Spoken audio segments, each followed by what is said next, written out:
الذين آمنوا منكم والذين أوتوا العلم درجات والله بما تعملون خبير.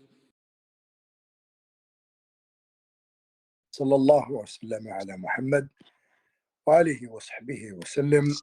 We are on question 27. We would like for you to explain to us what our stand should be with regard to the division of the youth and student of knowledge surrounding certain issues that prevent them from seeking knowledge and which makes them go against some scholars while being biased towards others. This is an important issue that has spread and circulated amongst the students of knowledge. So what is your advice on this matter? Shaykh Saeed Rhana, he responded, during the days when the people, both elders and youth of this country, used to be connected to their scholars, the condition was good and upright, and no ideologies would approach them from abroad. This was the cause of their unity and harmony. And they used to rely and trust in their scholars, their leaders and intellectuals. And they used to be one united group upon pure and good condition, up until the false ideologies came to them from abroad by way of individuals who came to these lands, or by way of some books or some magazines. So the youth adopted these ideas, and as a result, there occurred division.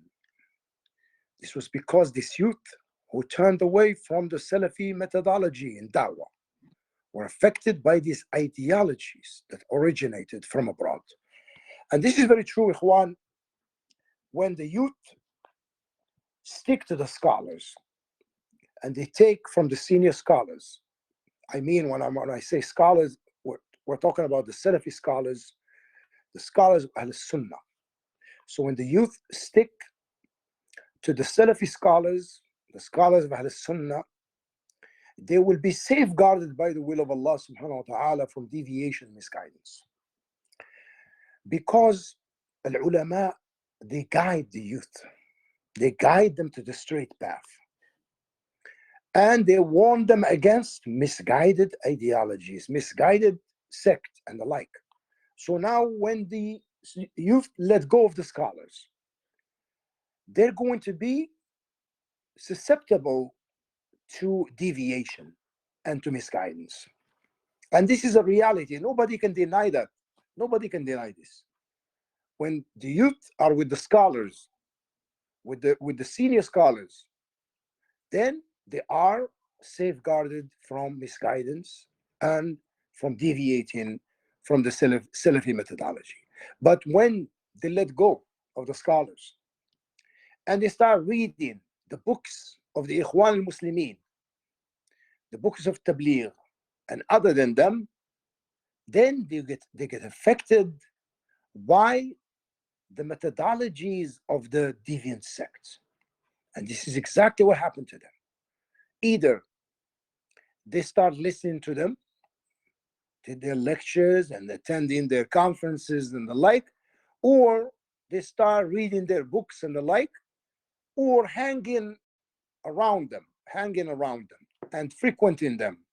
This is very dangerous because they are very contagious. They're extremely contagious. As for the callers and youth who remain connected to the scholars and were not affected by imported ideologies, then all praise be to Allah, they are upon steadfastness like their pious predecessors. Shaykh Jamal al-Harithi, rahimahullah, he commented, he said, such as the followers of the methodology of the Ikhwan al-Muslimin sect, at whose hand trials and tribulation have spread and flooded the Muslim ummah, such as being lenient in matters of creed and deviating away from the methodology of the Salaf al-Salih, and such as the Tablighi Jama'at, and others. We ask Allah to protect us from them. This is a reality. Now, when the people start listening to the likes of Ikhwan al-Muslimin or the Tabligh or the like, then they get affected by them. They get affected by their ideologies, such as the books of Ikhwan al-Muslimin, and how many they are, and such as the Ikhwani Qutbi magazine, known as Sunnah, which mixes poison into honey. There will be a discussion on the founder of this magazine, an exposition of his statement later on in his book. In this book, if Allah wills. So Shaykh Rahimahullah, Shaykh Jamal al-Harithi, he spoke about al-Qutbiyya al-Sururiyya. Al-Qutbiyya al-Sururiyya. Because al-Qutbiyyin and Sururiyin, they are like vipers and they are like scorpions. When the right moment presents itself, they strike. And they are very dangerous. For example, as you heard, the title of the magazine is called Sunnah. It's a beautiful name. But this beautiful name is just a name to attract the people, to attract the youth. Because the youth, when they see that the name of the magazine is Majallat al-Sunnah, Majallat al-Sunnah, they love it. Say, wow, mashallah, tabarakallah, look. These people are calling to the Sunnah, but the reality is they give you poison and honey. That's what they do. There is truth in it, but it's also falsehood in it. So you have to be careful. Not everyone who claims that he calls to the Sunnah is upon the Sunnah. So the cause for this division, the Shaykh Salih al-Fawzan continued to say, so the cause of this division can be traced back to the acceptance of these deviant ideologies and methodologies of da'wah from other than the scholars of this land. And this is very true. Now, when the people leave the like of Shaykh ibn Baz, rahimahullah, Shaykh al-Allama al-Uthaymin, rahimahullah, Shaykh al-Allama Ahmed Najmi, rahimahullah, Shaykh al-Allama Zayd bin Hadi al-Madkhali, rahimahullah, Shaykh Muhammad Aman al-Jami, rahimahullah, Shaykh Salih bin Fawzan al-Fawzan, Shaykh Abdullah bin Qadiyan, and the like of the senior scholars, Shaykh Rabi' bin Hadi al-Madkhali, Shaykh Abd Muhsin al-Abbad al-Badr, hafidhahullah. So you know what happened? The people will definitely deviate. Because now, how can you exchange that which is good with that which is bad? How can you do that? Because of the effect of al-bid'ah and the deviation upon the youth. So once you start frequenting them and you start listening to them or reading their books or magazines and the like, then you get affected.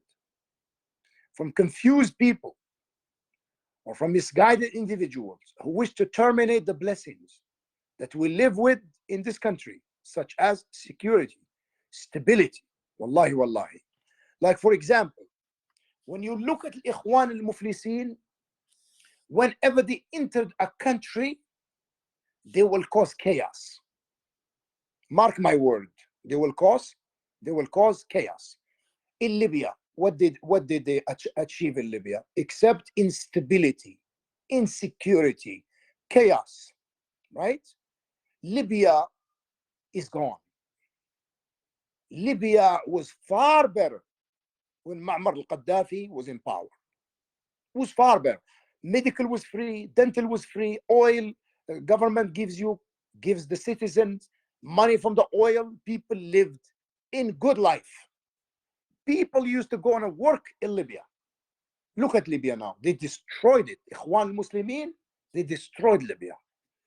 They destroyed Tunisia, Sudan, Egypt, wherever they are.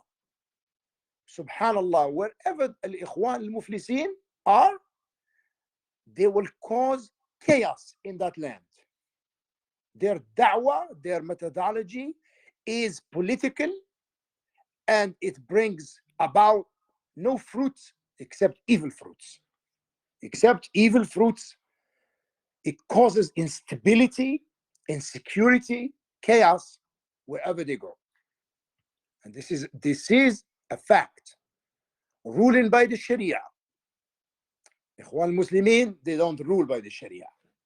Ikhwan Muslimin, they don't rule, even though they say Islam is the solution on their bumper sticker, but it doesn't mean anything. It does not mean anything because their da'wah is political.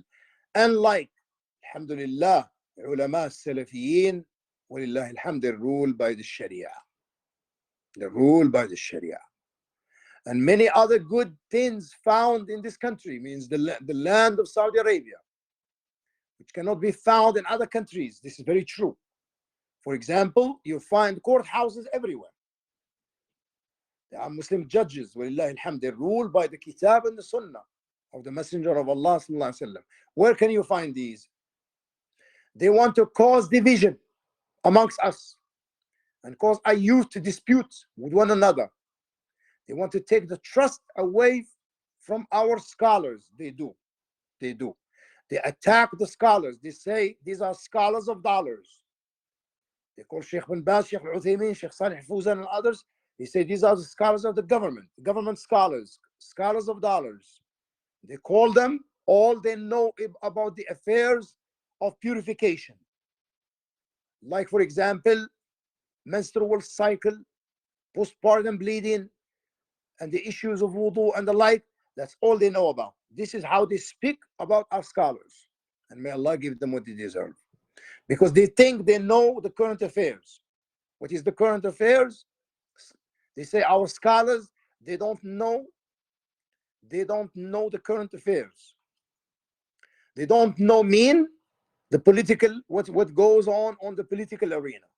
Okay, Ikhwan Muslimin, you claim that you know what's on the current affairs. What have you accomplished?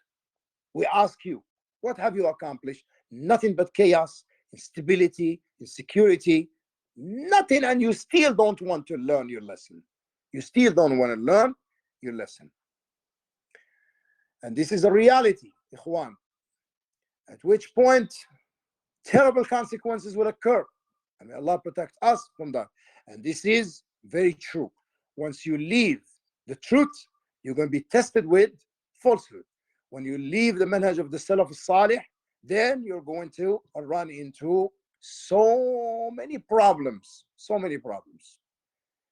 Shaykh Jamal al-Harithi, rahimahullah ta'ala, he said, there are the ones who adhere to the Sunnah, means the scholars, the Salafi scholars, and those who follow the Salafi methodology.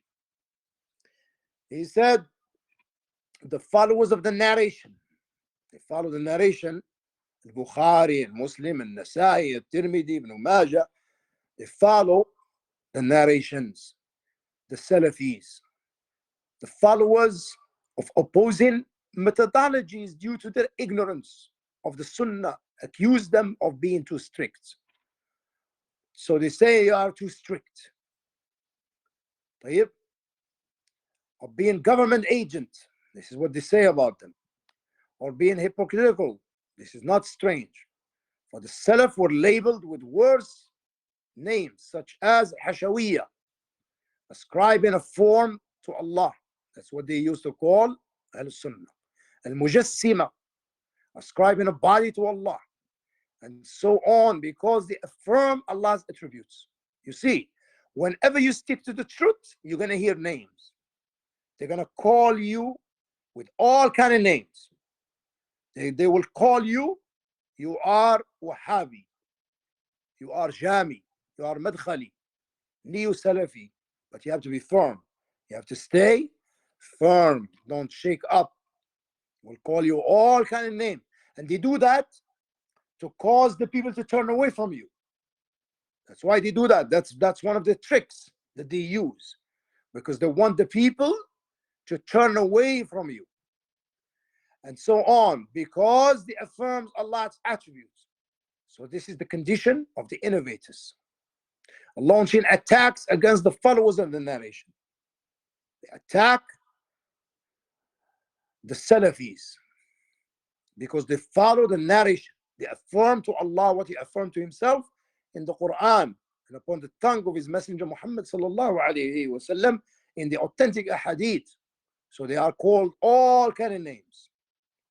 The Shaykh, he said, rahimahullah, Shaykh Jamal al-Harithi, he said, because we firmly believe that the scholars of this country, Saudi Arabia, are remnant of the Salaf, Baqiyat al-Salaf, in terms of creed and methodology. And we do not glorify anyone before Allah. May Allah preserve them. Likewise, they can be found Salafi scholars spread out all of the other regions. However, the talk here is in reference to the scholars of this country as a whole, in comparison to the scholars of any of the other regions as a whole. And this is a reality, ikhwan. When you look at the scholars of Saudi Arabia, they are the best on this planet, walillahi alhamd. And all these students of knowledge who are in other areas, where did they learn from? They learn from the scholars of Saudi Arabia. You find that they have learned from Sheikh bin Baz, Sheikh al-Uthaymeen, Shaykh Salih al-Fawzan, Shaykh Rabi' bin Hadi al-Madkhali, Shaykh Ahmed Najmi, and other scholars from the senior scholars. May Allah have mercy upon those who passed away, and may Allah preserve those who are living. The like of Muhammad Surur ibn Zayn al-Abidin, the author of the book Methodology of the Prophets. I will quote for you, dear brother, some of his perverted ideologies from his books later on, if Allah wills. And also the like of Muhammad al-Mas'ari and Sa'd al-Faqih, who denounced Allah's blessings and removed themselves from the unified body of the Muslims, fleeing to a land of disbelief, where they began to call to misguidance. Ibn Laden, Osama bin Laden, also denounced Allah's blessing. So he deviated away from the path of Ahl-Sunnah wal-Jama'ah to the views of the Ikhwan al-Khawarij. He has begun to shed chaos and turmoil throughout the world. And this is not hidden from you, my dear respected brothers. And he strives hard to spread corruption. However, your Lord is ever watchful over him and his likes. You see, subhanallah, anyone who deviates from the way of Ahl-Sunnah wal-Jama'ah, you will see the evil fruit, subhanallah. They either join al-Ikhwan al-Muflisin or they join al-Khawarij. Naam. Or they may join as-Sufiya or other than Jama'at Tabligh or other than that. Therefore, it is upon us, Shaykh Salih Fawzan said, therefore it is upon us, the scholars, callers, youth and common folk, to be aware of this by not accepting these foreign ideologies and deviant concepts, even if they may be dressed in the garb of good and truth, the garb of the Sunnah. So we have no doubt about our condition. We are upon a clear methodology and a pure creed. We have every good with us. All praise be to Allah. So why are we adopting these imported ideologies from abroad and circulating them among ourselves and our youth? There is no solution in this division except by abandoning these foreign ideologies and accepting accepting furtherance of what good we have, acting on it and calling to it. Yes, we have deficiencies, but we are able to correct our errors without having to adopt these ideologies that oppose the book and the sunnah and the understanding of the Salaf from abroad or from deviant people that may be in this country. These times are times of trials and tribulations. As time passes on, the trials become greater. So you must comprehend this and not lean towards the misconceptions or towards the opinion of doubtful and misguided individuals who wish to take away this blessing that we live in and who want us to be like other countries with their plundering and pillage, killing, violating of rights, corrupt beliefs, internal hatred, and biased partisanship. I say, no one attacks the honor of the scholars who are firmly established upon the truth, except one of these people, one of three people. One, either he's a hypocrite, whose hypocrisy is well known. Second, he's a wicked sinner who hates the scholars because they prevent him from his evil. Number three, he's a deviant, biased partisanship, Hizbi, who hates loads the scholars because they do not agree with him in his partisanship, and deviant ideologies. Shaykh Jamal al-Hariji, rahimahullah ta'ala, he said, a man once came to Al-Hasan al-Basri and said to him, "O Abu Sa'id, I wish to debate you." So Al-Hasan said to him, "Get away from me, for indeed I know my religion. It is only he who has doubt about his religion that will debate with you." Subhanallah, Allah likai. Subhanallah. This is amazing. Ma'in ibn Isa reported, one day Malik came out from the masjid and we were walking with him while he was supporting himself on my arm, when a man who used to be accused of al-irja, named Abu al-Huriya, came to him and said, "O Abu Abdullah, listen to what I have to say. I will inform you of my views." So he said, "What if they overtake me?" He replied, "If they overtake you, then you will follow me." Malik said, "And what if there comes another man and he speaks to us and his views overtake us? What then?" He said, "Then we'll follow him." So Imam Malik, may Allah have mercy on him, said, "O servant of Allah, Allah has sent Muhammad sallallahu alaihi wasallam with one religion, but yet I see you changing from one religion to another, such as the correct creed and the upright Salafi methodology, which emanates from the book of Allah and the sunnah of his chosen one, sallallahu alaihi wasallam, according to the understanding of the Salaf of this ummah." Ikhwan, this is what we have. We don't need the like of the deviant methodologies, deviant ideologies of the people of bid'ah. We suffice with the book of Allah, the sunnah of the messenger of Allah, upon the understanding of the Salaf al-Salih, ridwanullahi alayhim. Any scholar who is upon this, we take from him. Anyone who is deviant, we leave him alone and we warn against him. This is what we're upon.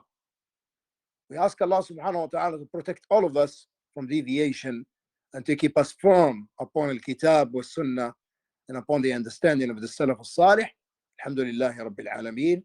Sallallahu ala Muhammadin wa alihi wa sahbihi wa sallam. Jazakumullah khair wa barakallahu feekum. Wa fikum barakallah. We have 4 questions this week, Ustad. Tfaddal. Question 1, the questioner says, "What's your advice for those who say, do not refute innovators who run mosques by name, because it will prevent people to go to the mosques?" Alhamdulillah, wassalatu wassalamu ala rasulillah, amma ba'd. If there are innovators who are running mosque and they're spreading their falsehood in their khutab, sermon, in the lectures by either them, giving lectures and misguiding the people in that particular city, or inviting the people like them from the people of innovation to misguide the creation, misguide the people in that city, then it becomes a must upon you to warn against them by name. And if anyone comes to you, you give them advice. You tell them you don't go to this masjid because of this and this. Because these people who are in charge of it, they are, for example, from the Sufiya, or they are from the Khawarij, or they are from Ikhwan al-Muslimin. And there are evidence about them that they are people of innovation and they're spreading al-batin. So I don't advise you to go there. Now, أحسن الله إليكم. wa ilaykum. Question 2, the questioner says, if an imam forgets to recite the first tashahud but sits back down before rising up completely, does the imam have to make sudjūd-us-sahū? طيب, if the imam forgot the middle tashahud, which is one of the requirements of the salat, wajibat al-salat, but he caught it before he got all the way up, then there is no sudjūd-us-sahū in that case. Now, أحسن الله إليكم. wa ilaykum.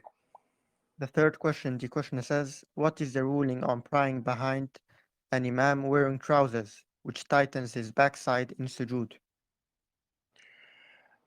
If his awra is exposed when he go into sujood, then it is not permissible to pray behind somebody like that. But if his awra does not get exposed, but he's wearing a trousers that is tight, then the salat behind him is disliked, makruha.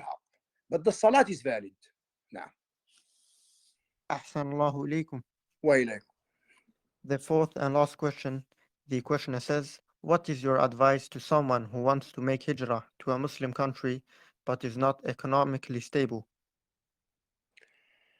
My advice to this brother or sister is to strive hard to get like a school degree or something like that. That way they have something with them. When they migrate to the Muslim country, they will be able, inshallah ta'ala, to have a good job where they can provide for themselves and their family. So they should strive their best. Now. جزاكم الله خير وبارك الله فيكم. وإياكم وفقكم الله. السلام عليكم ورحمة الله وبركاته. وعليكم السلام ورحمة الله وبركاته.